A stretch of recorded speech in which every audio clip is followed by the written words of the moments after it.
Kemudian pasal yang kelima, anak merupakan fitnah ujian. Allah Subhanahu wa taala berfirman, wa'lamu annama amwalukum wa auladukum fitnah wa anna Allaha 'indahu ajrun 'azim. Surat Al-Anfal, juga dalam surat At-Taghabun, innama amwalukum wa auladukum fitnah wallahu 'indahu ajrun 'azim. Dan ketahuilah sesungguhnya harta-harta kamu dan anak-anak kamu adalah fitnah, ujian atau cobaan bagi kamu, dan sesungguhnya Allah di sisinya lah ada ganjaran yang besar. Akan kita bawa kemana anak-anak kita? Ke jalan Allah atau ke jalan syaitan?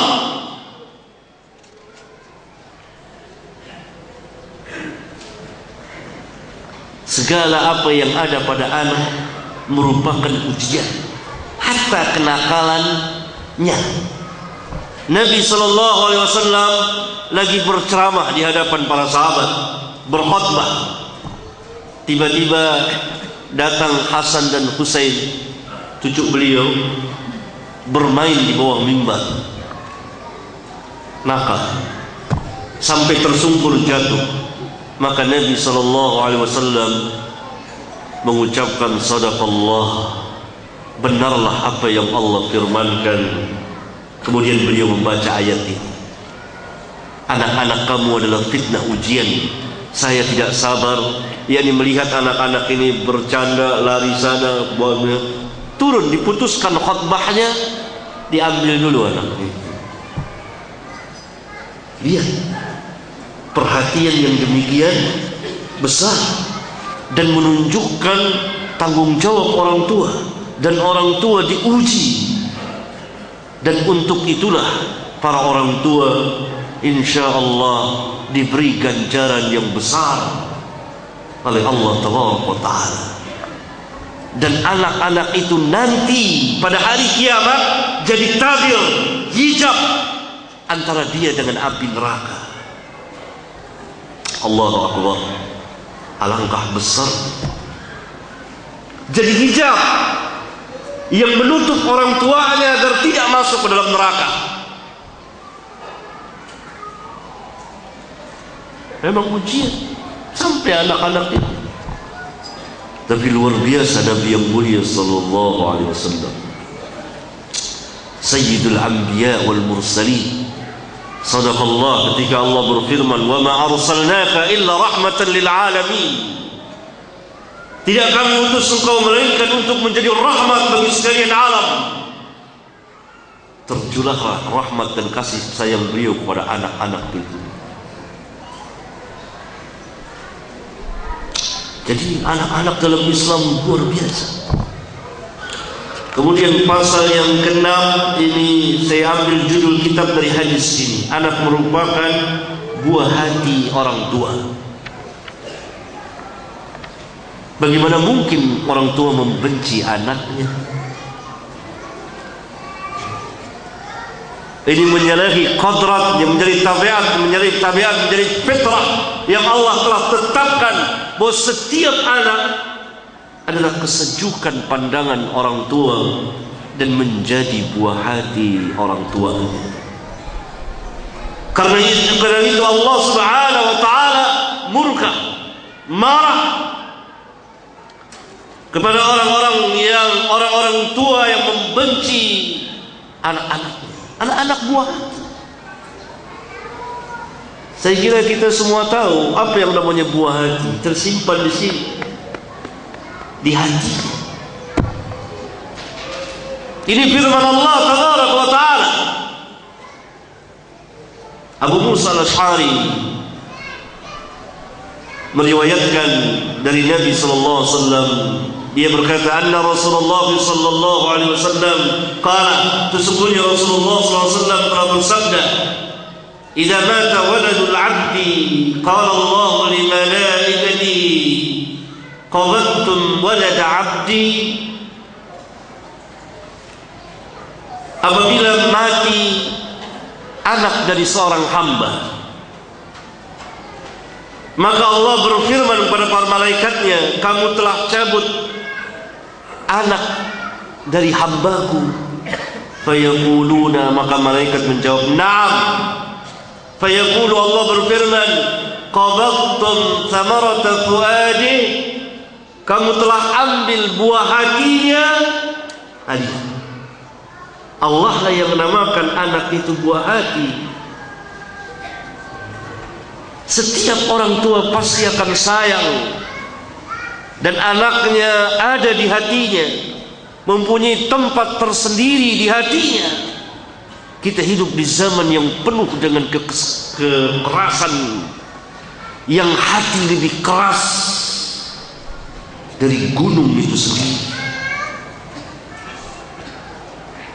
Orang-orang tua menghina anaknya, mengusir anaknya, menganiaya anak-anaknya, membenci anak-anaknya, lain dengan memarahi dan mendidik. Berbeda. Karena tidak setiap orang yang marah dia benci, tidak. Kita memarahi anak kita dalam rangka meluruskan dia. Karena itu kata Nabi SAW, perintahkan anakmu usia 7 tahun untuk salat. Kalau dalam usia 10 tahun dia meninggalkan salat, apa kata Nabi SAW? Pukul.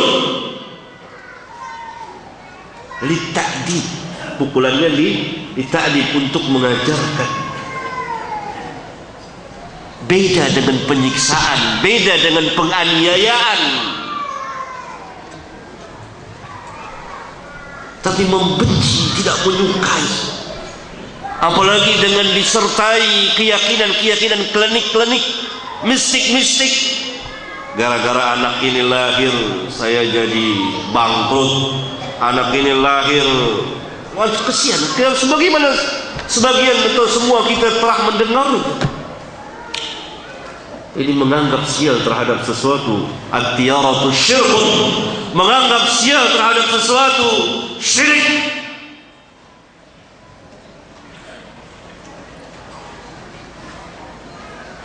Sebaliknya tidak boleh juga kita katakan anak ini bawa rezeki begitu.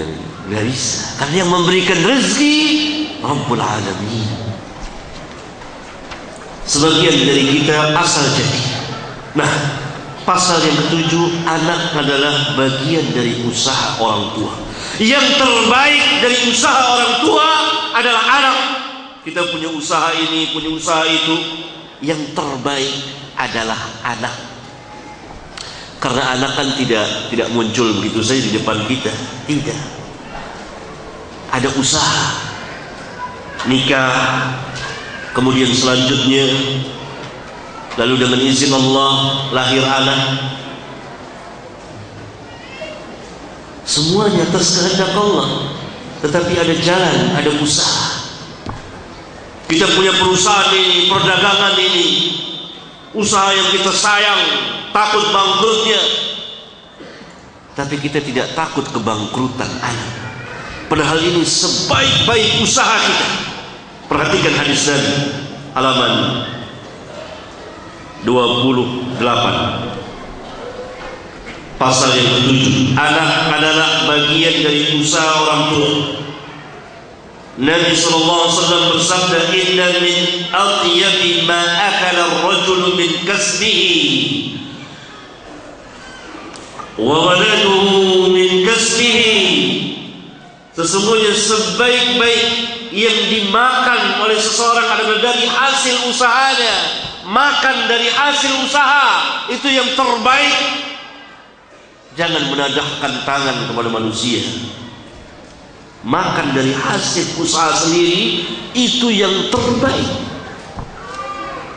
Wa waladuhu min kasbihi, dan anaknya adalah bagian dari usaha dia.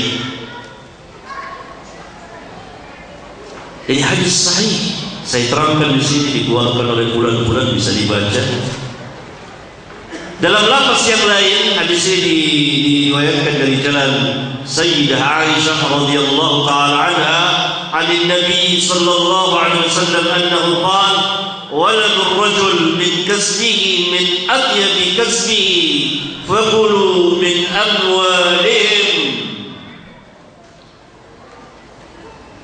Aisyah berkata dari Nabi SAW, sesungguhnya beliau bersabda, anak seseorang adalah bagian dari usahanya, min atyabi kasbihi. Perhatikan baik-baik, yang memiliki kitabnya lihat, min atyabi kasbihi, lafaz Arabnya, dari sebaik-baik usahanya. Usaha terbaik seseorang adalah anak, bukan perusahaan apa. Oh, itu juga baik, tapi yang terbaik anak. Seringkali manusia memperhatikan usahanya, pekerjaan dan seterusnya dengan sangat teliti, melalui hari-hari yang panjang, tahun-tahun yang lama, bahkan kadang-kadang dia tidak tidur untuk mengecek perusahaannya, tapi dia lupa kepada usahanya yang terbaik, anaknya. Orang perhatikan kerjaannya, pangkatnya, jabatannya, usahanya, dia lupa bahwa usaha dia yang terbaik adalah yang terbesar, al-walad, anak. Luar biasa anak kita, luar biasa usaha kita. Maka semampu kita mengeluarkan seluruh tenaga, pikiran, bagaimana usaha yang terbaik ini tetap menjadi yang terbaik. Kita hidup di zaman yang serba kurang, penuh fitan, luar biasa, penuh ujian. Tapi kita berharap pada Rabbul Alamin diberikan jalan yang lebih besar. Anak merupakan usaha. Kata Nabi, fakulu min amwalihim, makan dari harta mereka. Boleh orang tua ngambil uang anaknya, walaupun tanpa pengetahuan anak, bukan mencuri, bukan, ambil.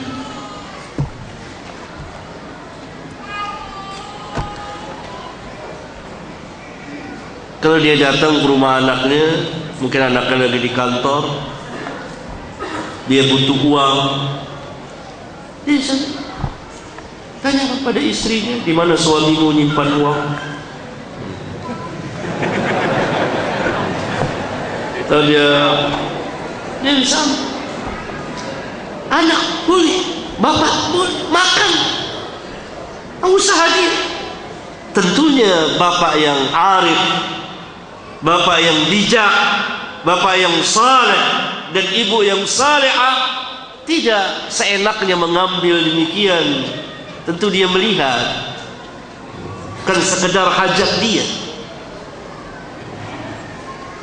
nanti memudaratkan anaknya dengan istri dan anak-anaknya apa tidak.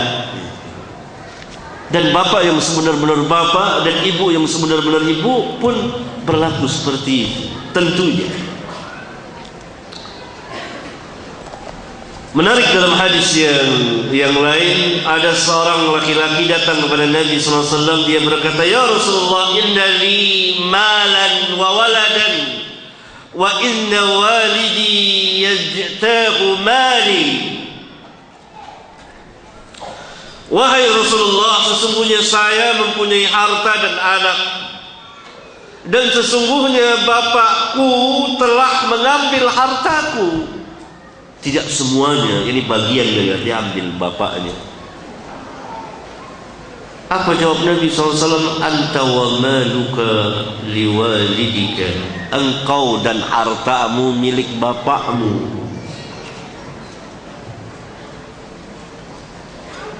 Nabi membenarkan tindakan bapak anaknya.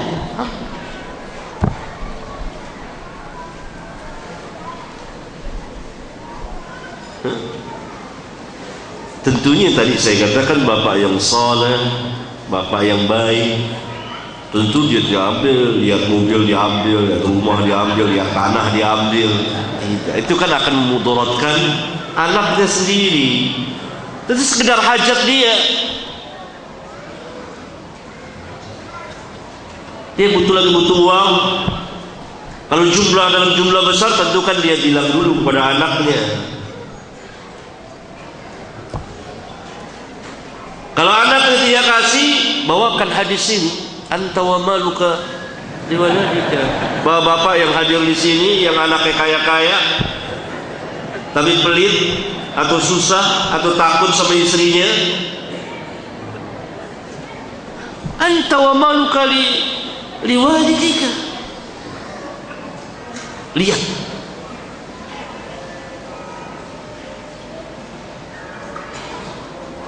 bahwa anak itu memang usaha orang tua.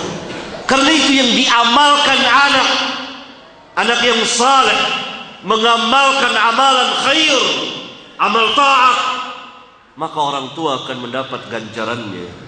Sama seperti kita menanam sebuah tanaman, pohon, kebun. Apa saja yang diambil dari tanaman kita, dari buahnya, baik oleh manusia, baik dia meminta atau dia diberi atau dia mencuri atau oleh hewan, maka kita yang menanamnya akan tetap mendapat pahala.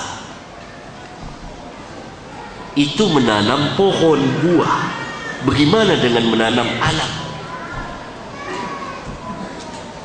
Kan istri-istri kamu tempat apa? Bercocok tanam. Anak mana lebih tinggi, anak atau buah jeruk? Anak. Buah, pohon buah apa saja kita tanam.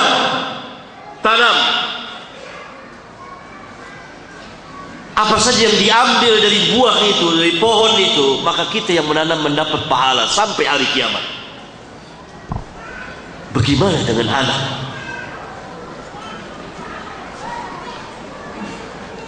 Soal, bagaimana kalau anak mengerjakan maksiat? Apakah kita dapat juga? Dapat atau enggak? Dapat? Tidak. Kenapa tidak? Karena tidak diajarkan. Kalau kita ajarkan, dapat tidak? Dapat.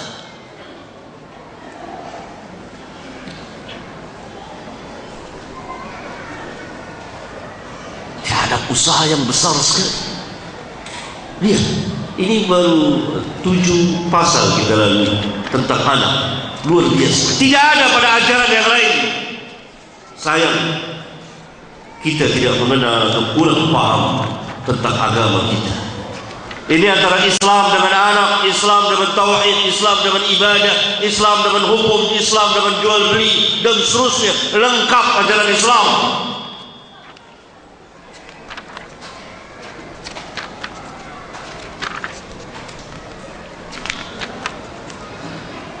Kemudian pasal yang ke-8, kapankah seseorang itu menjadi manusia di dalam rahim ibu? Islam menjelaskan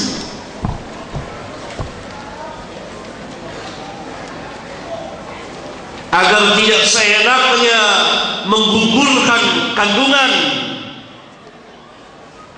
Berarti sebelum orang berbicara tentang aborsi, Islam sudah tampil terlebih dahulu.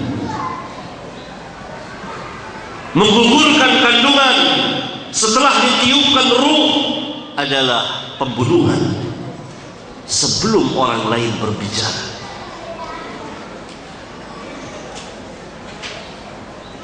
Bagaimana kalau sebelum ditiupkan ruh? Maka ini merupakan kezaliman. Kecuali kalau ada sebab-sebab itu syar'i.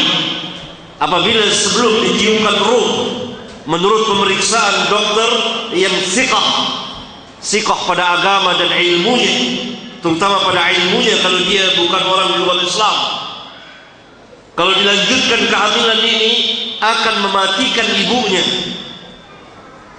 akan sangat membahayakan ibunya, maka dihentikan kehamilan. kecuali setelah ditiupkan ruh. Kapan seorang itu menjadi manusia? Maka Nabi SAW menjelaskan dalam hadis yang sangat besar yang menjadi salah satu dasar di dalam Islam. Oleh karena itu Al-Imam An-Nawawi rahimahullah ta'ala membawakan hadis ini menjadi salah satu hadis di kitab Arba'in An-Nawawiyah. Inna ahadakum yujma'u khalquhu fi batni ummihi 40 yawman thumma yakunu fi dhalika 'alaqatan mithla dhalik thumma yakunu fi dhalika mudghatan mithla dhalik thumma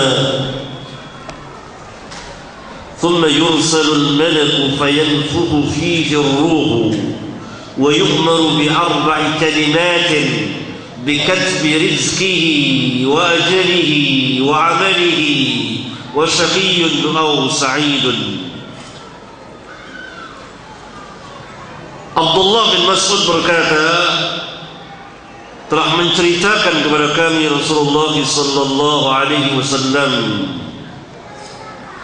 sesungguhnya salah seorang dari kamu, yakni setiap dari kamu manusia, dikumpulkan kejadiannya di perut ibunya dalam rahim selama 40 hari, yakni menjadi nutfah 40 hari, kemudian menjadi darah yang tergantung seperti itu 40 hari yang kedua, kemudian menjadi sepotong atau segumpal daging yang tidak bertulang pun seperti itu 40 hari yang ketiga. Kemudian setelah sempurna 120 hari, 120 hari ke atas, 121 hari, maka kemudian Allah Subhanahu wa ta'ala mengutus malaikat untuk mencatat, meniupkan ruh. Kemudian diutus seorang malaikat, lalu dengan izin Allah malaikat itu meniupkan ruh kepadanya. Kemudian dicatat 4 kalimat, dicatat rezekinya, ajalnya dan amalnya, dan menjadi orang yang celaka atau bahagia. 120 hari lengkap berupa nutfah mani selama 40 hari berjalan. 40 hari yang pertama dia berubah menjadi alaqah, segumpal darah yang tergantung. Memasuki 40 hari yang kedua sampai selesai dia tetap menjadi alaqah, darah yang bergantung. Kemudian masuk 40 hari yang ketiga, awal masuk dia berubah menjadi mudghah, daging yang tidak bertulang. Kemudian berproses sampai sempurna 120 hari. Maka Allah Subhanahu wa ta'ala perintahkan malaikat untuk meniupkan ruh, jadilah dia manusia. Menggugurkan kandungan. Setelah usia kandungan 4 bulan, 120 hari ke atas adalah pembunuhan. Menggugurkan kandungan sebelumnya, sebelum usia 120 hari, kezaliman, kecuali tadi kalau ada sebab syar'iyah.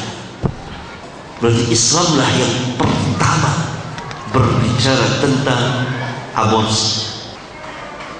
Semuanya dengan izin Allah, tidak ada yang bisa melampaui dari sana. Semuanya dengan kehendak Allah, kekuasaan Allah yang sangat agung dan sangat besar. Mari kita baca ayatnya. Lillahi mulkus samawati wal ardh. Allah memulai dengan mengatakan kepunyaan Allah, kerajaan langit dan bumi. Langit dan bumi ini milik siapa? Milik Allah, bukan punya kita. Lillahi mulkus samawati wal ardh. Yakhluqu ma yasha'. Allah menciptakan apa yang dia mau, apa yang dia kehendaki. Tidak bisa Allah diatur-atur. Allah yang yudabbirul amr.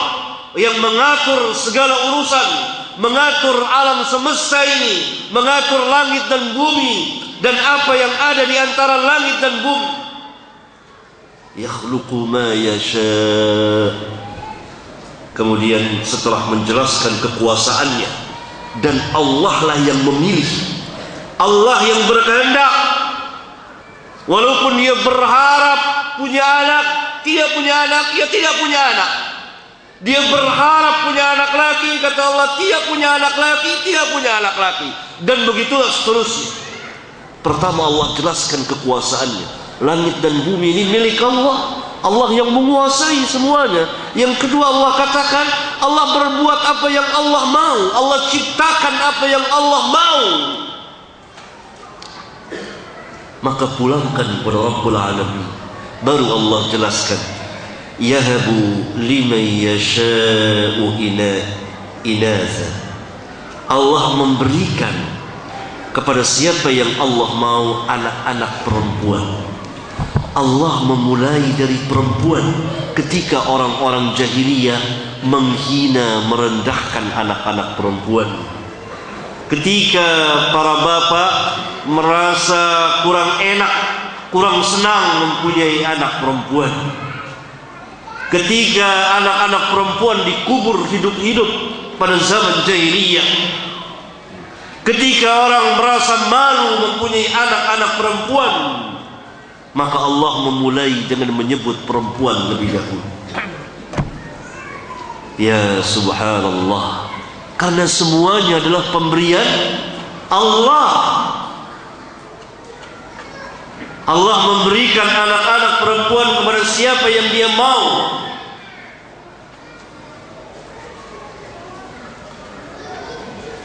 Wa yahabu liman yasha'u adh-dhukur.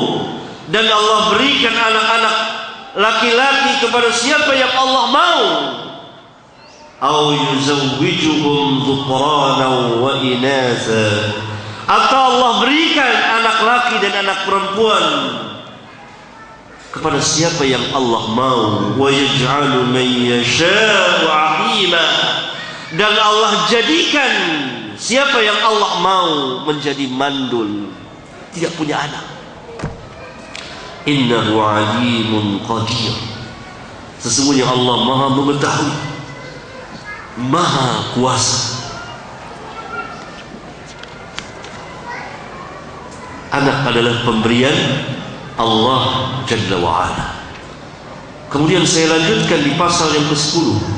Anak tetaplah anak, laki atau perempuan, dia mulia, dia dihormati, dia dibesarkan, kelahirannya tidak dibedakan. Karena itu haram murka ketika Allah Subhanahu wa ta'ala memberikan kepadanya anak-anak perempuan. Salah satu sifat orang-orang jahiliyah pada zaman dahulu dan diikuti oleh sebagian manusia pada hari ini adalah mereka murka dan marah dan merasa malu, tidak berani keluar rumah kalau istrinya melahirkan seorang anak perempuan. Akan ditaruh di mana mukanya, maka kehinaan ini harus dia buang. Maka dikuburlah anak-anak perempuannya hidup-hidup pada zaman jahiliyah.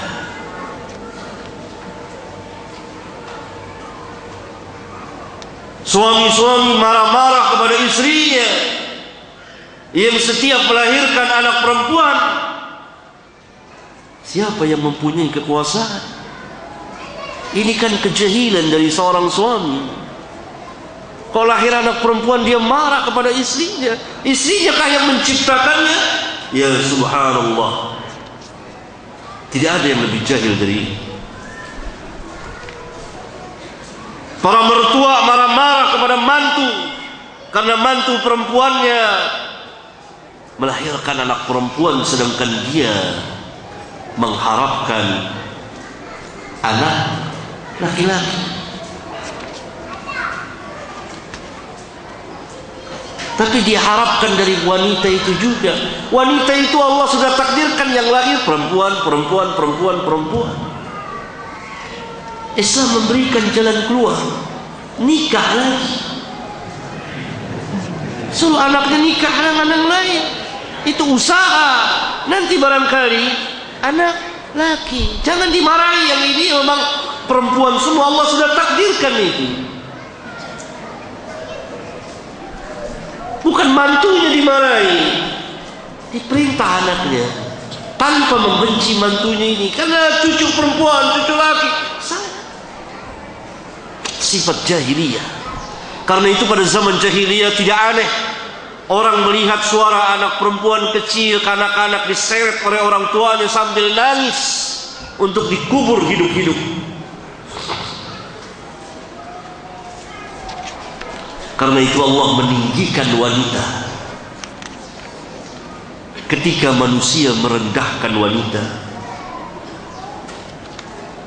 Islam meninggikan perempuan. Tahukah saudara, tidak ada satupun ajaran yang demikian meninggikan wanita selain dari Islam.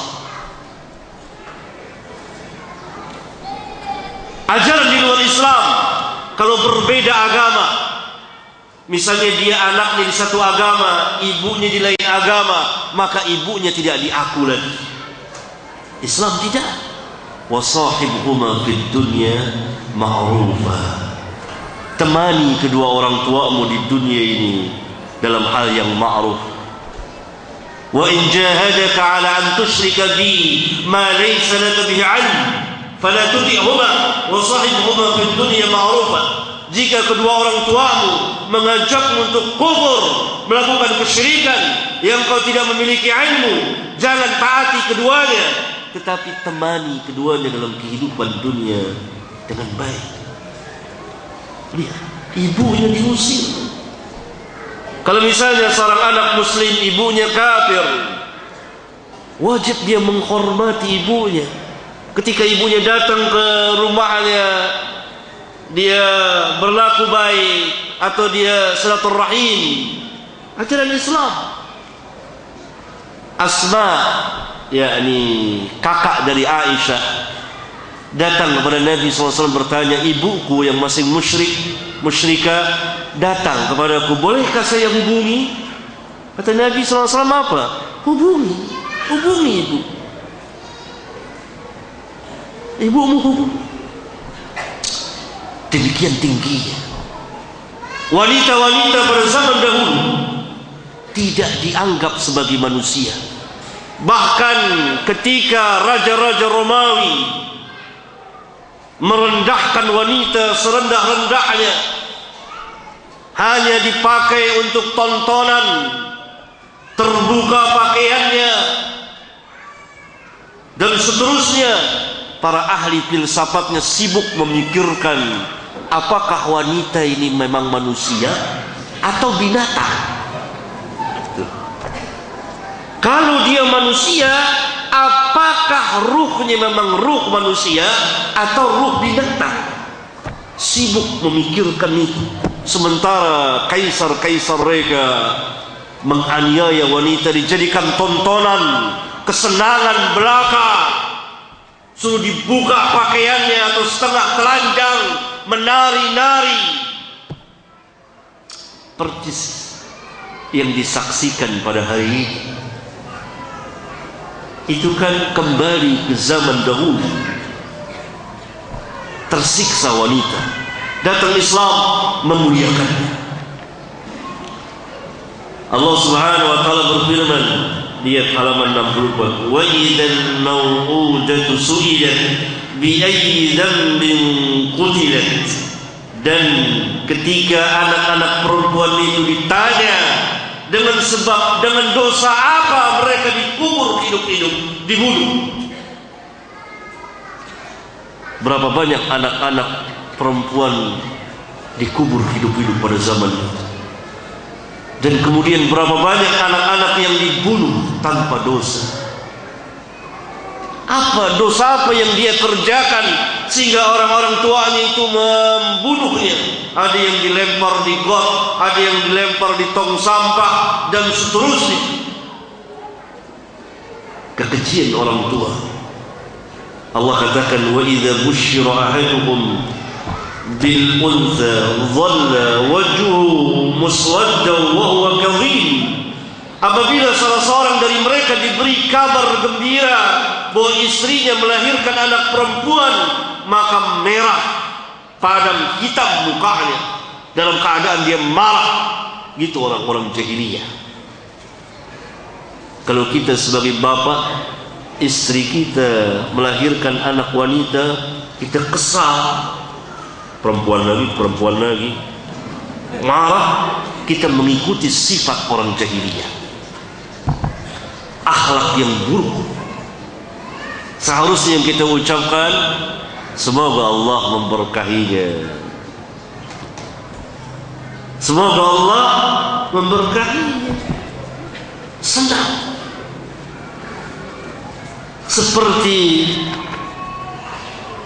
Al-Imam Ahmad bin Hanbal, setiap mendapat anak perempuan, dia mengatakan al-anbiya'u kanu aba'u banat.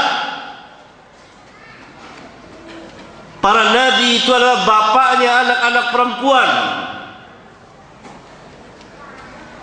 Yakni kebanyakan anak-anak para nabi dan rasul adalah perempuan. Para nabi disekelilingi oleh anak-anak perempuan. Sehingga Imam Ahmad lahir anak perempuan, lahir anak perempuan. Maka Imam Ahmad mengatakan al-anbiya'u kanu aba'u banat. Para nabi itu bapaknya anak perempuan. Rasulullah SAW anaknya apa? Perempuan semuanya. Ada anak laki mati, Qasim meninggal. Lahir di kemudian hari anak laki lagi Ibrahim meninggal. Anak-anaknya perempuan. Nabi Lut, anak-anaknya perempuan. Al-Anbiya wal Mursalin, kebanyakan anak-anaknya perempuan. Walaupun ada anak-anak laki-laki, Allah angkat derajat anak-anak perempuan karena direndahkan oleh manusia. Kayak itu Imam Ahmad setiap kali dapat anak perempuan, al-anbiya'u kanu aba'u banat. Gak malu Imam Ahmad, merasa bangga. Saya mengikuti jejak para nabi dan rasul. Para nabi dan rasul anak-anaknya perempuan. Kenapa saya harus malu punya anak perempuan? Anak lakinya hanya 2 orang yang hidup terus, Abdullah, Saleh, dan Abdullah. Ada lagi Said, ternyata meninggal masa kecil. Dan keduanya jadi imam besar, terutama Abdullah. Yang lain perempuan. Al-anbiya'u kanu aba'u banat. Memang tidak sama laki dengan wanita, tidak. Karena laki akan melanjutkan generasi keturunan dia, perempuan tidak. Tapi anak tetap anak. Karena itu Allah Subhanahu wa taala melalui rasulnya memberikan jaminan yang istimewa dan ganjaran yang besar mendidik dan berbuat ihsan kepada anak-anak perempuan khususnya. Kenapa demikian? Siapa yang bisa jawab?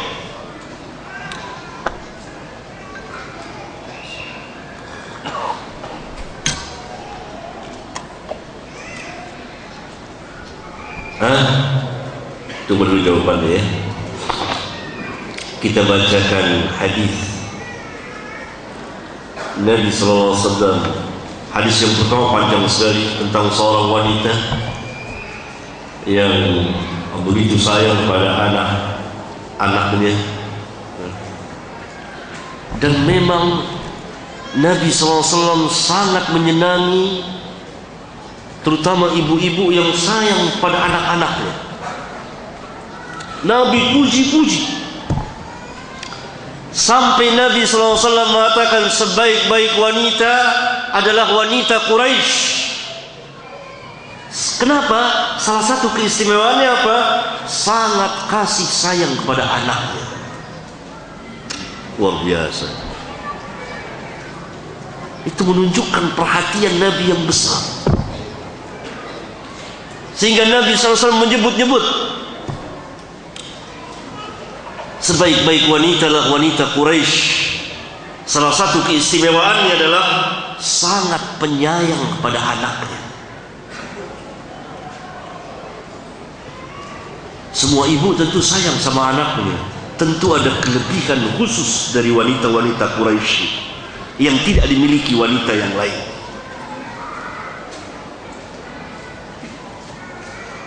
Perhatiannya dan seterusnya. Itu menunjukkan perhatian yang besar dari Nabi SAW. Maka Nabi SAW di hadis pertama ini, di bagian akhir beliau SAW bersabda, "Man tuliya minal banat bisyai'in fa ahsana ilayhinna kunna lahu sitran minan nar." Barang siapa yang diuji dengan sesuatu dari anak-anak perempuannya. Terpunya anak-anak perempuan kan berbeda dengan laki-laki.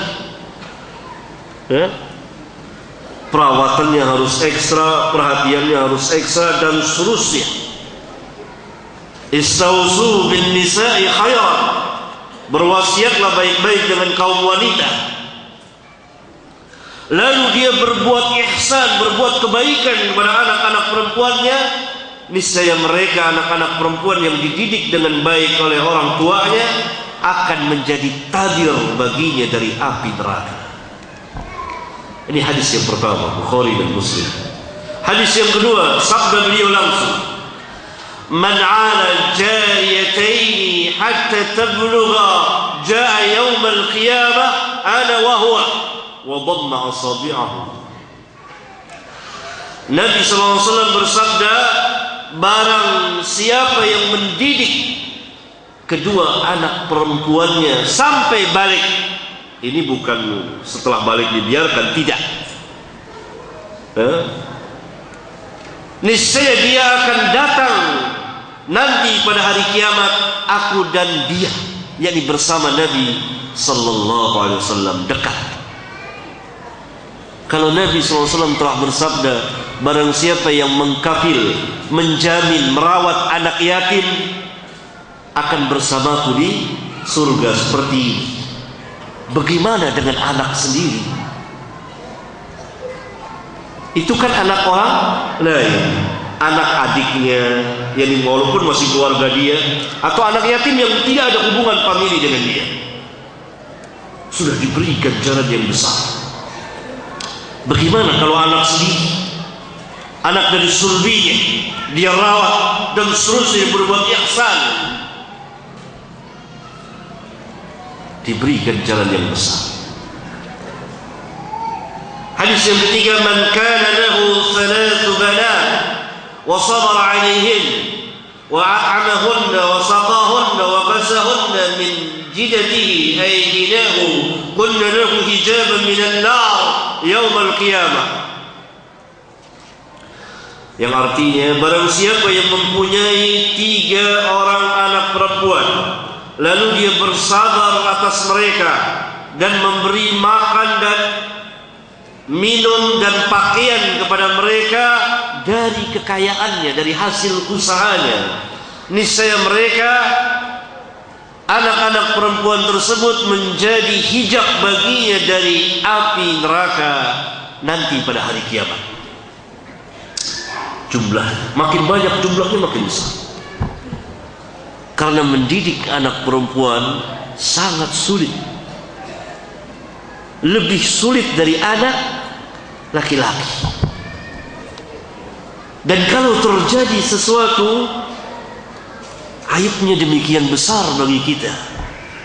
Berapa banyak orang tua yang kecolongan, istilah bahasa yang beredar, anaknya hamil di luar nikah, anak perempuannya. Aibnya demikian besar. Sepanjang hayat dia merasa malu. Kalau anak laki-lakinya berbuat demikian, dia pun malu. tetapi tidak sebesar anak perempuan. Mana? Aib. Berapa banyak hati seorang ibu menjerit, menangis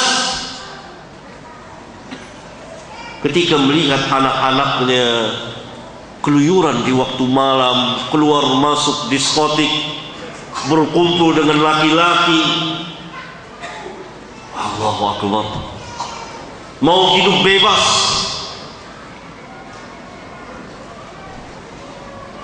Nangis. Aib.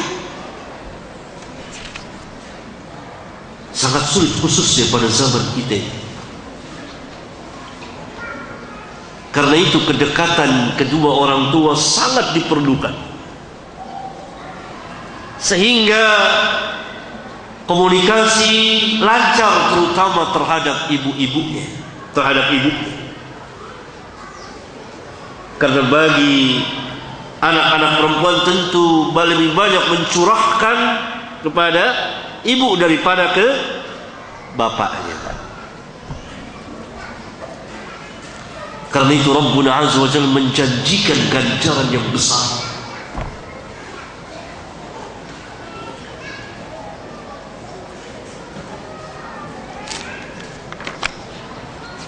Kemudian pasal yang ke-12, tidak sama laki-laki dengan perempuan dan kelebihan laki-laki atas perempuan.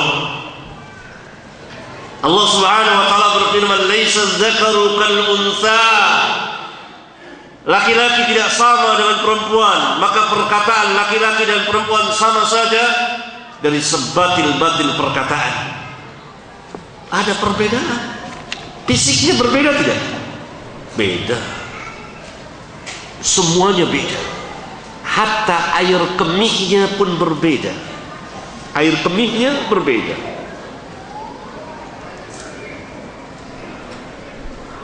Air kemih bayi perempuan najis. Air kencing air kemih.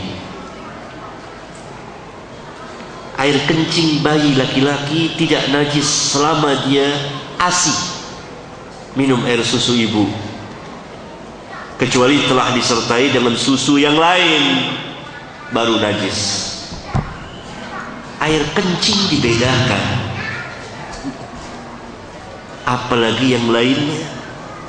Fisiknya berbeda, suaranya berbeda. Lihat suara saya ini, coba suruh perempuan kayak suara saya, bisa nggak? Nggak bisa, kecuali anak laki-laki. Karena itu menyerupai laki menyerupai perempuan, perempuan menyerupai laki, terlaknat. Adapun masalah ketakwaan dan ilmu, maka di sisi Allah sama semuanya. Inna akramakum indallahi atqakum. Berapa banyak perempuan yang salehah, bahkan sebagian imam kita gurunya adalah wanita. Lihat guru besar wanita, Sayyidah Aisyah radhiyallahu taala anha. Para tabi'in belajar kepada Aisyah, mengambil hadis kepada Aisyah, tentu di belakang hijab, karena istri Nabi yang mulia sallallahu alaihi wasallam. Para tabi'in meriwayatkan hadis dari Sayyidah Aisyah radhiyallahu taala anha. Dan perempuan-perempuan fadilah, perempuan-perempuan salihah, sehingga para ulama sebagian dari ahli ilmu membutuhkan berjilid-jilid dalam menulis tentang wanita-wanita besar di dunia ini, di tengah-tengah kaum muslimin, dengan judul A'lamun Nisa, tokoh-tokoh wanita. Ada yang alim, ada yang ahli hadis, ada yang ahli ini dan seterusnya.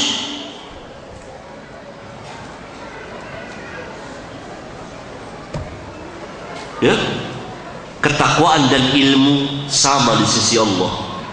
Selain dari itu ada dibedakan. Di sini saya jelaskan dengan panjang lebar di pasal ini. Dan laki-laki mempunyai derajat yang lebih tinggi dari wanita sesuai dengan hukum Allah, ketetapan Allah, dan berjalan sesuai dengan tabiat dan fitrah yang ada pada keduanya. Wanita tidak boleh menjadi pemimpin. walirrijali 'alaihinna darajah, dan bagi laki-laki atas mereka perempuan lebih satu derajat. Dan begitulah seterusnya. Berbeda jenisnya, berbeda jisimnya, berbeda sifat dan tabiatnya antara laki dan wanita, berbeda suaranya, berbeda gerak dan tingkahnya, berbeda kulitnya, berbeda kehalusan dan kelembutannya, berbeda sifat malunya, berbeda kekuatan dan kemampuan fisiknya, kekuatan dan kemampuan berpikirnya, dan seterusnya.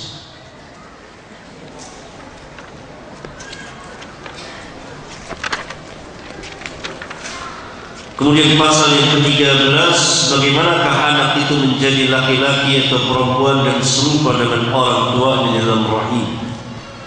Dijelaskan juga secara terperinci dengan panjang lebar. Nah, ada jalan bagi bapak-bapak yang memang mengidamkan punya anak laki-laki, walaupun tidak membenci anak wanita, tapi pengen punya anak laki-laki, dikasih tahu oleh agama caranya. Saya tentu tidak membacakannya di sini. Bisa dibaca di rumah berdua suami istri. Saya jelaskan di sini kemiripannya, nanti kemiripan dengan kita, kemiripan dengan istri, dan jadi anak laki atau perempuan. Ada sebab syar'i. Siapa yang mempraktekannya, insya Allah dengan izin Allah akan mendapat apa yang dia inginkan. Barangkali anak-anaknya laki semua, pengen anak-anak wanita yang lucu, mungil, manis, cantik di tengah-tengah rumahnya. Baca pasal ini, semuanya dengan izin Allah, semuanya dengan izin Allah. Ya kan Nabi SAW mengatakan di akhir hadis, biiznillah, dengan izin Allah.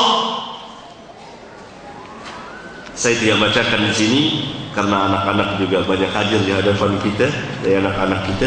Bacalah di rumah. Kalau nggak paham, datang sama saya. Di pengajian datang ya. Pengajian ketemu Bapak. Kemudian pasal yang ke-14, hamil di luar nikah dan masalah nasab anak. Karena anak ini mulia di dalam Islam, sangat mulia. Karena itu harus diperhatikan nasabnya, tidak boleh rusak. Maka dibicarakan panjang lebar. Laki-laki dan wanita melakukan hubungan suami istri dalam yang belum menikah, hamil, maka anaknya anak zina, dan yang menghamilinya hendaklah menikahi yang dia hamili wanita itu. Diperbolehkan dalam Islam. Bacalah di sini.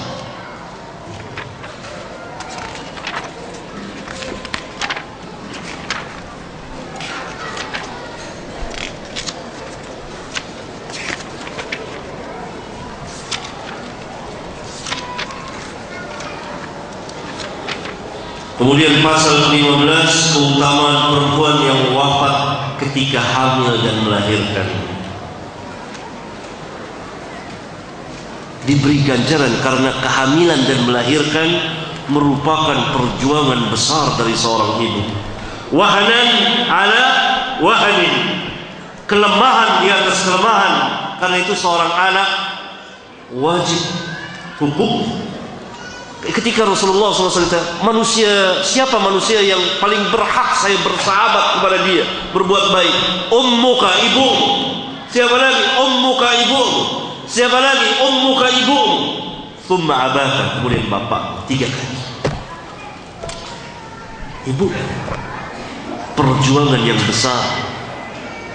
Karena itu Allah Subhanahu wa taala memberikan ganjaran yang besar ketika dia wafat sedang hamil atau melahirkan, sebagai salah satu kematian yang baik atau husnul khatimah. Syahid, dia mati syahid. Wal mar'atu yaqtuluha waladuha jama'a syahadat syahidun, kata Nabi SAW, dan perempuan yang wafat dalam keadaan hamil mati syahid. Karena itu wanita-wanita pada zaman dahulu itu berani hamil, berani melahirkan, karena yakin akan firman Allah. Kalau Allah takdirkan hidup, dia hidup. Kalau Allah takdirkan mati, dia mati syahid.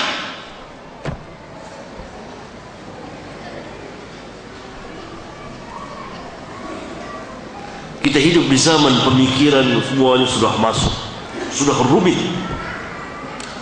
Kita hidup penuh dihantui ketakutan, ketakutan ekonomi, ketakutan ini, semua takut tuh sekeliling kita ini.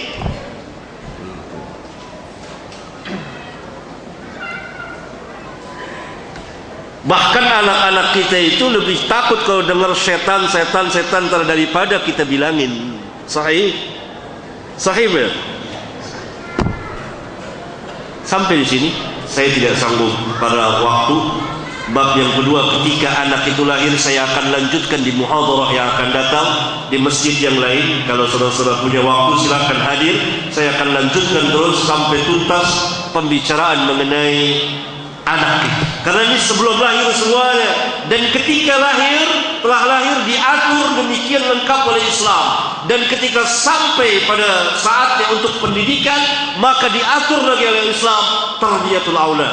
Barangkali masih 1 atau 2 kali pertemuan lagi kita akan membahas kitab ini, persoalan anak. Karena kita semua punya anak, dan anak setiap hari bersama kita.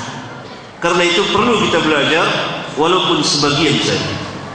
Insyaallah taala di lain kesempatan, di lain waktu saya akan sambung pembahasan ketika anak itu lahir, apa yang kita lakukan, apa yang diajarkan oleh Islam.